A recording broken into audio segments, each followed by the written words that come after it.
Everybody, thanks for being here. Sorry I'm 2 minutes behind. Took the scenic route to get here. Sorry. Paul took me through the underground passages to get here. So anyway, first and foremost, I just want to thank our fans, and hopefully everybody had an elite homecoming, a safe homecoming, and got a chance to celebrate after that win. That was a huge, huge win for us. But more importantly, when you're talking about everybody coming back and over 200 alum, and our fans were outstanding, and our student body was tremendous, and I know it could be a long day for people, so thanks for being there and showing up and being there the whole game. So it meant a lot to us and definitely gave us an advantage. But we were happy to be 1-0. We got a lot of work to do, a lot of areas of improvement, and look forward to doing that this week with a ranked Nebraska opponent coming in here. A really good 5-1 football team coming in here on Friday night. So we got a lot of work to do in a short week, so we'll open up for questions. PJ, you talk about kind of one-possession games. What's kind of the through line that you guys have had in those 2 wins in one-possession games? Yeah, that's a great question. It came down to the ball. One-possession games usually come down to the ball. This one was 4-1, a +3 margin. If you want to call it a +2 margin, you can do that because of the last play. When it's kind of a desperation play, I get that piece. But we were +1 against Rutgers. And you know that with the parity of this league and with the changes of our league and what's going on within our conference and the 18 teams, I mean, you've got to be able to win close games. You have to be able to do it. It doesn't matter if it's Minnesota or if it's whoever. Like you've got to find ways to win close games. And we talked about that all offseason. And if you look at our best seasons we've had here, 8 wins or more, we're usually pretty good in one-possession games. And if we're not, what could it have been if we did win those one-possession games?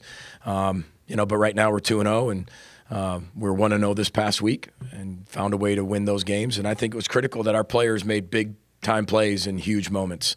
When you look at just the stat sheet and you took the turnovers away from that stat sheet, you'd probably look at the stat sheet and go, okay, Purdue won. But then you add the ball, which the ball's a program here. It's the number one thing we talk about. That changes everything. It changes the story of the game. So that's why it is the number one statistic. We got to take care of the football, and we got to get a lot of takeaways. And that was the difference in the game. And then we were able to make, big plays and big moments when we needed to. And our best players were able to do that. And that didn't matter if it was Coy's pick 6 or Kerry Brown's interception at the 1-yard line, which was a massive interception for us, because who knows what that leads to, what type of points that leads to. Jayante McMillan's play at the very end, which was a huge play for us. Coy's 4th down run, Jamison's catch. I can go on and on. I mean, huge moments by our best players making plays. So that was critical for us. How did you feel, PJ, the Ohio State game impacted the way your team played against Purdue? It's a good question, Dave. I think, the way we run our program is it's very it's coach speak. It's going to sound generic, but it's the 1-0 mentality. When you walk into our program, and I say this a lot, when you walk into our program on Sunday, you don't really know if we won or lost. I mean, you really don't. We celebrate for 30 seconds, inside that team meeting room, literally pat each other on the back, high five each other, tell each other how good we are, each other, the 4 walls, and then it's over. Put our leather vests on, and we go back to work. We go back to work and finding out how we got to whatever result that was. How did we get to that result? And then what can we control to get better? We can't control the opponent. We can control ourselves. We control our fundamentals, techniques, our discipline. But within those fundamentals and technique, what are those fundamentals and technique? Which ones do we have to really emphasize? Which ones do we have to really improve in? Because you only have so much time, and you get what you emphasize. And so we have to dissect and peel back that onion of exactly what we're going to do to get that football team better from the Ohio State game and respond. And I thought our guys definitely respond. It doesn't mean everything's going to be perfect. We evaluate things sometimes, whether it's the media or coaches, from a perfect perspective or a ideal perspective. Like there isn't an opponent trying to beat us and doing the exact same thing. I look at it through a realistic lens of what can we actually pinpoint of why we played the way we played and how can we get that better. And I think our coaches do a good job of that. And we got better last week in a lot of areas, and there's a lot of areas we have to improve from Purdue to a ranked Nebraska team on Friday night. I mean, that's a huge challenge for us, and we have to get a lot better in a short amount of time. 6-1 in your career against Nebraska, and a lot of those have been one-possession games that your team's found a way to win. Yeah. Why do you think that the team has played so well against Nebraska? Oh, I'm not going to sit there and say it's one opponent. Everything we look at is a one-game championship season.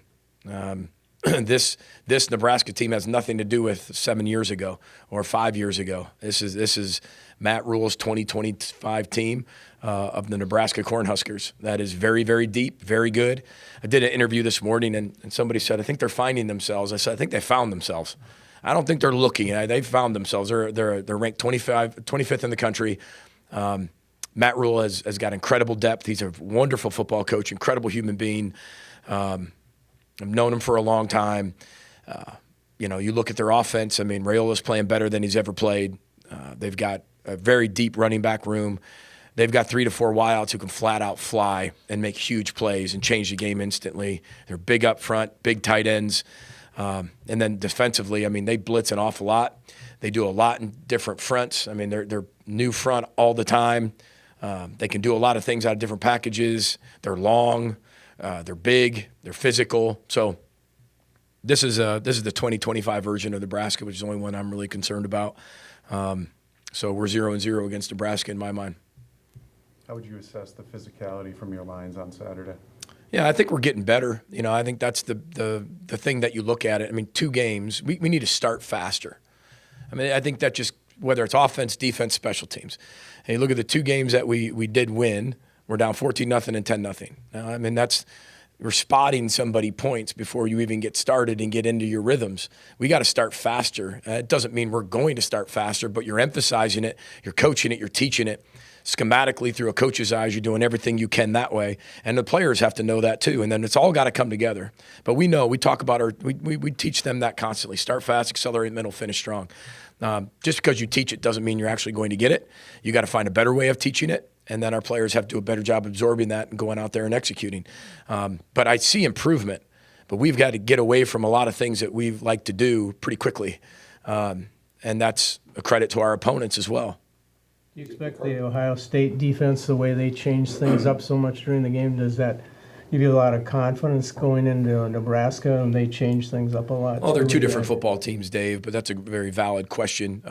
I think you're seeing more and more college defenses do a lot more NFL systems. Their coordinator came over from the National Football League, very similar to Patricia. I'm not saying they're similar of just their schematics. I'm saying they're similar in maybe the way the NFL defenses think, because they create a lot of issues for you. It's 3, 4, 5 down fronts and mixing it up and blitzing all the time and moving guys around, and they've got a lot of length and a lot of skill and a lot of depth, and they use it very well. But besides that, Dave, I mean, that's not a lot of not running the exact same scheme. But when you're talking about multiple different fronts, coverages, similarities in those 2. If you take out the game states of falling in big holes and having to get away from the running game, when you look at the offensive staff room, what are kind of the solutions, fixes, ideas to kind of get the running game going? Well, I don't think you can take that out, because I feel like we can do what we need to do. We haven't been able to do it very successfully to this point. I truly, that's the way I feel about that. We got really good guys up front, tough guys up front, guys that are working incredibly hard. It's kind of how the games have worked themselves out. And look at our last 3 games, again, down 14-0, played Ohio State. We're up 3-0. That didn't last very long. We're down 14-3 and going for it on a 4th and 2, right? And now we're down 21-3, and then we're down 10-0 to start the game against Purdue. So I don't know if you can take those things out, Andy, because you're going into a game with a certain mindset, and then as that game starts to unfold, you've got to respond to how that game's being played out as a head coach. So we have to execute better across the board, period. From a player standpoint, from a coaching standpoint, I've got to be able to get our guys to start fast, accelerate, middle, and finish strong, no matter what is being called, run or pass.